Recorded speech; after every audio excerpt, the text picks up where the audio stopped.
Beating Chimps mode in BTD5 is going to be the hardest challenge I ever attempt on this channel. In fact, I've already failed it once a few months back. If you don't know, Chimps is a game mode in BTD6 that doesn't allow you to generate income, lose any lives, sell your towers, or use any of your powers and monkey knowledge. Now I know you might be thinking, well, H-Bomb just beat every BTD game on Chimps, and that was really impressive, but there is one big difference. Since he played on the Flash version of BTD5, the highest difficulty available was hard mode, whereas on Steam, we have Impoppable. This makes the balloons faster than on hard mode, towers are more expensive, ceramic balloons have 50% more health than normal, which I didn't even know until today, Moab class balloons have double health, which is definitely the worst part, and you have to face 5 ZOMGs instead of just 1 on the final round. Since I'm not allowed to use any monkey knowledge, I have to disable all of my monkey lab upgrades, and I can't use any specialist buildings either. Now of course I am going to be playing on the longest map in the game, Express Shipping.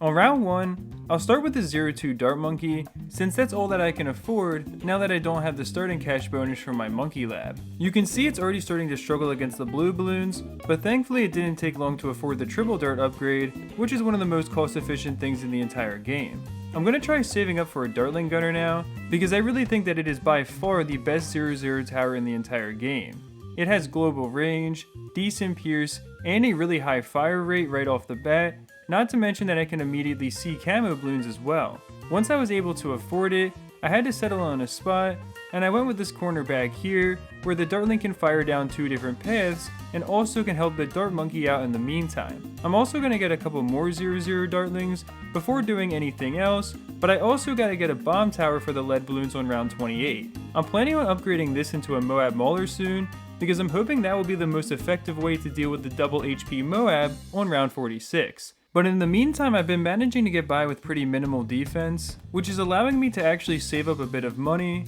and I might want to consider using a village to get a 10% discount on whatever I buy next. Since it costs $1,920 and you can never sell it under the Chimps rule set, you'd have to be able to spend $19,200 on defense within the range of the village just to break even, but if I invest early enough, that should be possible, and I can also upgrade the village later on to make the other towers more powerful as well. So I bought a village next to my Dartling Gunners so they'd be within range of it, and then I began upgrading them into 1-1 towers, but I also still gotta get that Moab Mauler I was planning on as well. But I went for the risky play of getting a second village up in that corner first, and I was still able to afford 2 of the Maulers, but I really feel like the Dartling Gunners actually did more of the work on that Moab here, honestly. Since I have so many of them over here now, I might as well upgrade the village to a monkey fort so that I can improve their pierce, and since I also have so much money saved up already, I'm gonna go for the next part of my plan a bit early and get a 3-2 and 2-3 ice tower combo so that no regular balloons will ever be able to pass by again.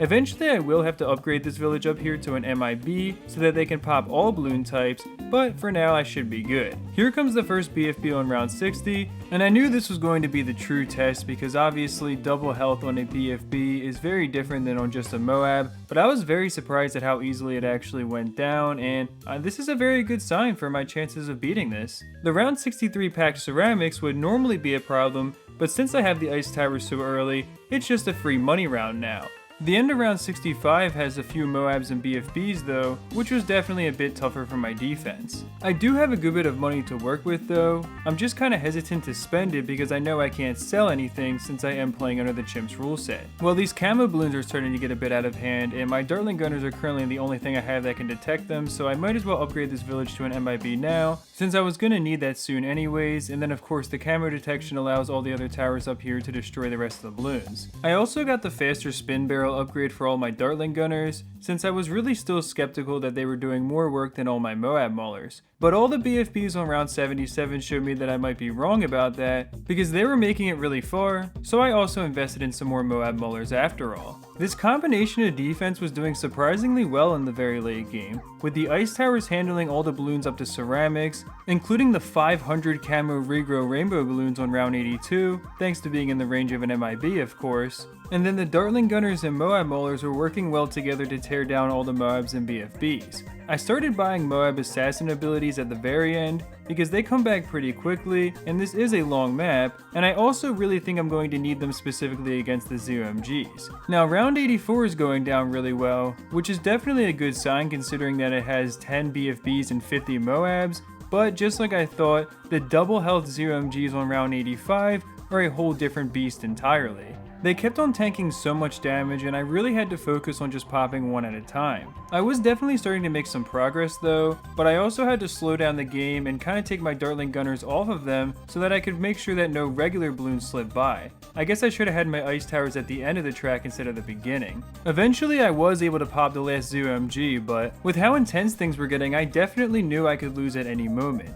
So I went and bought more of the Moab Assassin abilities when I could afford them, and I kept on using them as much as I could. I got worried when a Moab was making it this far because all it would have to do is slip by the Dartling Gunners, but thankfully they were putting out enough damage to destroy it at this point. Now I just have to destroy these last 4 BFBs, and this is the last loop, so if they make it any further, it could definitely be dangerous. The Moabs are going to make some real progress, but I have enough abilities left to destroy them, and I even had enough abilities to use some of these balloons at the end, so rather anticlimactically, I'm actually going to beat Chimps on my first try. I guess I should have realized I've gotten better at this game in the last few months, but still, I really did not expect it to go this well, honestly.